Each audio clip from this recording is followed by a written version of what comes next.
ইমাম আহমদ ইবনে হাম্বল রাহিমাহুল্লাহ ছিলেন 10 লক্ষ হাদিসের হাফেজ, এরপরেও জনগণ মেনে নেয়নি। তার পায়ে রশি দিয়ে যেমন কুকুর মারা গেলে রাস্তায় মানুষ টেনে নিয়ে বাইরে ফেলে দিয়ে আসে, ইমাম আহমদ ইবনে হাম্বল তার যুগে নয়, এখন পর্যন্ত যত মানুষ এসেছে হাদিস শাস্ত্রে সবার চেয়ে বড় পণ্ডিত, এরপরেও জাতি তাকে মেনে নেয়নি, সমাজ তাকে মেনে নেয়নি।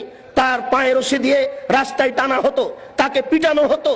ইমাম আহমদ ইবনে হাম্বলের মতো মানুষ জাতির কাছে সম্মান পেলেন না। আমরা জাতির কাছে সম্মান পাই বুঝতে পারি না।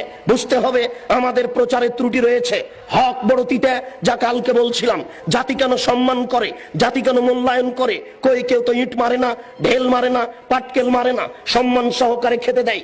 সেই জন্য তো আপনাকে গতকালকে আমি শোনাচ্ছিলাম যে আখেরি মোনাজাতে আপনি হাত তোলার পূর্বে এইভাবে একটু বলুন, তাহলে বুঝবো আপনি হক কথা বলছেন। বুঝলাম আপনি বড় কাজ করছেন, বুঝলাম আপনি বড় হুজুর, অনেক দূর থেকে এসেছেন, আমেরিকা থেকে এসেছেন, লন্ডন থেকে এসেছেন, সৌদি আরব থেকে এসেছেন।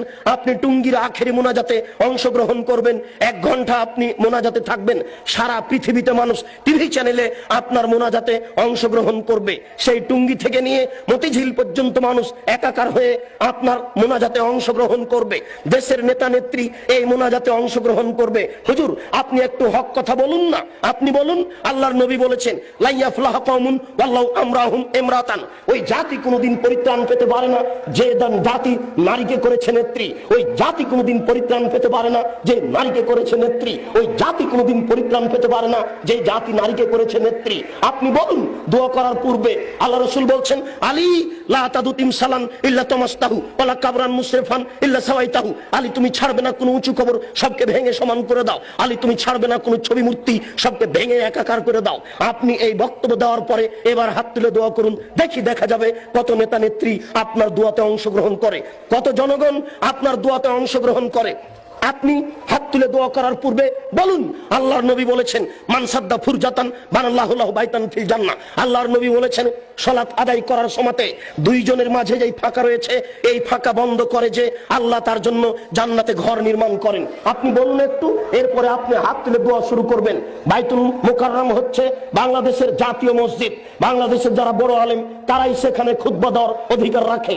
বাংলাদেশের 3 কোটি আহলে হাদিসের আমির হচ্ছেন মুহতারাম আমিরে জামাত ডক্টর আসাদুল্লাহ গালিব, 5 ভাষার সমমানের পণ্ডিত। কই আজ পর্যন্ত আমরা দেখলাম না যে বাইতুল মুকাররমে তিনি খুতবা দিতে পারছেন। কোথায় হক রয়েছে?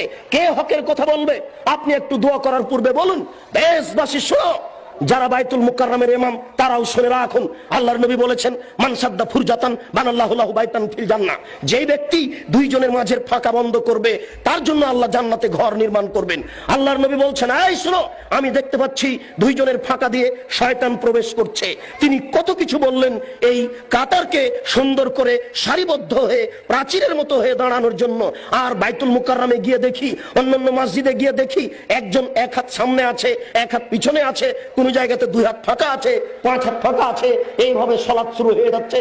কই আপনি তো একটু হাত তোলার পূর্বে এই কথা বলতে পারেন না? বলুন দেখি, হক বোঝা যাবে কাতে, আর বোঝা যাবে কত মানুষ আপনার এখানে বেশি হয় আর কম হয়।